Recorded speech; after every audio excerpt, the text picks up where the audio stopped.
Dalam menjalani hidup di bumi ini, seringkali sebagai orang percaya, kita banyak diperhadapkan pada benturan antara fakta lahiriah dengan iman atau keyakinan yang kita percayai.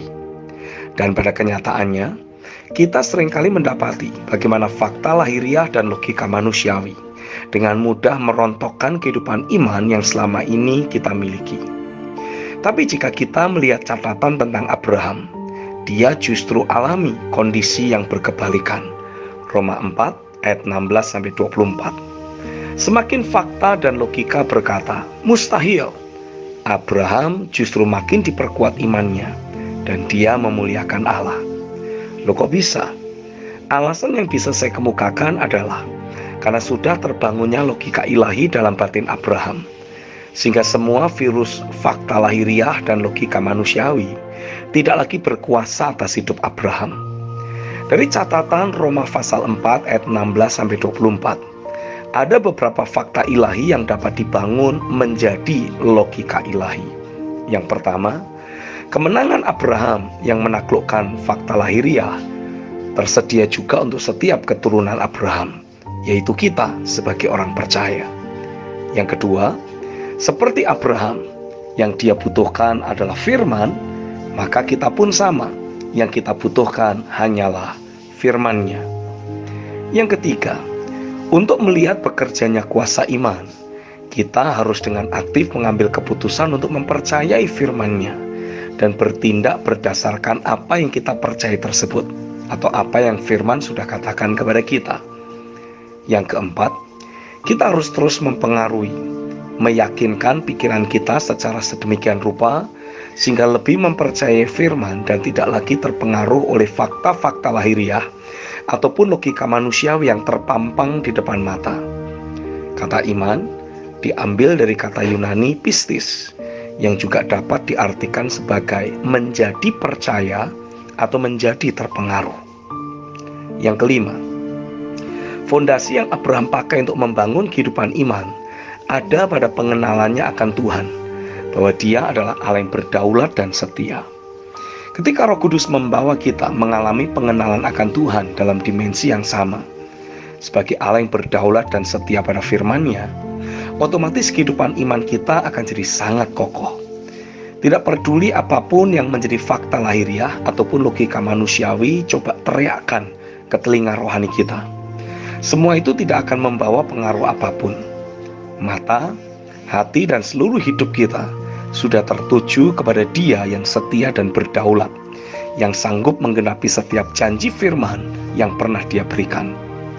Seandainya kita mempergunakan semua fakta-fakta rohani yang terambil dari firman untuk menjadi bahan membangun kehidupan iman dalam hidup kita, saya yakin kehidupan iman yang kita miliki akan jadi semakin agresif, dinamis, dan yang pasti jadi semakin mengintimidasi musuh.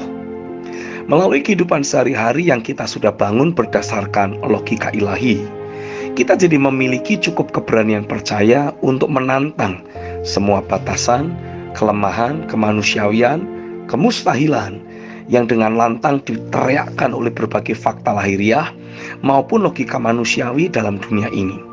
Dan pada saat yang sama, kita menunjukkan buah-buah kerajaan melalui kehidupan sehari-hari kita dengan cara meruntuhkan semua batasan, kelemahan, kemanusiawian, ataupun berbagai kemustahilan dengan kuasa iman, sesuai dengan firman yang sudah Dia sampaikan kepada kita. Dengan iman, kita menaklukkan dunia ini. 1 Yohanes 5 ayat yang keempat. Yang ketiga, mengkondisikan diri kita untuk menikmati kehidupan yang kuat, stabil, dan memperkenan hati Tuhan. Berdasar catatan dari Ibrani 11 ayat yang ke-6, tetapi tanpa iman tidak mungkin orang berkenan kepada Allah. Sebab barang siapa berpaling kepada Allah, ia harus percaya bahwa Allah ada, dan bahwa Allah memberi upah kepada orang yang bersungguh-sungguh mencari Dia. Kita bisa mengumpulkan beberapa fakta rohani yang harus dibangun menjadi logika ilahi dalam hidup kita. Dengan terbangunnya logika ilahi, iblis jadi tidak memiliki ruang untuk mengintimidasi atau menuduh kehidupan kita di hadapan Tuhan. Yang pertama, untuk memiliki kehidupan yang memperkenan hati Tuhan, saya harus terus bertumbuh dalam kehidupan iman. Jadi artinya, selama saya terus menjaga persekutuan pribadi saya dengan Tuhan, dan saya terus mendesak dalam hadirat-Nya sampai ada firman yang saya terima, serta saya terus membangun logika ilahi dalam hidup saya sesuai dengan firman yang saya terima tersebut, artinya otomatis saya pun jadi memiliki kehidupan yang memperkenan hati-Nya. Dengan penuh keyakinan, saya bisa berkata kepada musuh yang terus mencoba merusak jati diri saya yang baru di dalam Kristus, dengan terus menanamkan pemikiran-pemikiran bahwa saya tidak cukup baik untuk Tuhan, ataupun saya adalah manusia yang masih banyak kelemahan sehingga justru sering mendukakan hati Tuhan dan sebagainya. Dengan tegas saya bisa berkata kepada iblis bahwa semua tipu daya atau hoax yang dia lemparkan kepada saya tersebut tidak akan memberi pengaruh sedikit pun dalam kehidupan saya. Yang kedua, dasar keyakinan bahwa dengan terus menjalankan tugas saya sebagai seorang imam di hadapan Tuhan, sudah pasti membuat hatinya berkenan kepada saya, didasari fakta rohani yang lain. Semua orang yang bertobat atau berpaling kepada Tuhan akan alami terbangunnya suatu kesadaran ilahi di dalam hidupnya, bahwa Tuhan itu nyata. Dia sungguh ada, dan matanya terus mengamat-amati kehidupan umat manusia. Dia selalu mengganjar umat manusia sesuai dengan sikap hati dan perbuatan yang dikerjakannya.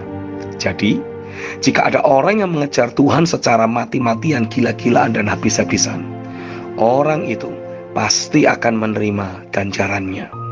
Ada dimensi pengenalan akan Tuhan yang datang dalam kehidupannya. Yang ketiga, dari fakta rohani di atas, ada fakta rohani lain yang kita dapatkan. Saat seseorang alami realita Tuhan, otomatis orang tersebut akan jadi semakin mencintai Tuhan dan hidup di dalam firman-Nya. Hal ini akan membuat orang yang bersangkutan jadi alami realita keberadaan seluruh kealahan, jadi melingkupi dan mencengkeram hidupnya. Yohanes 14 ayat 15-23.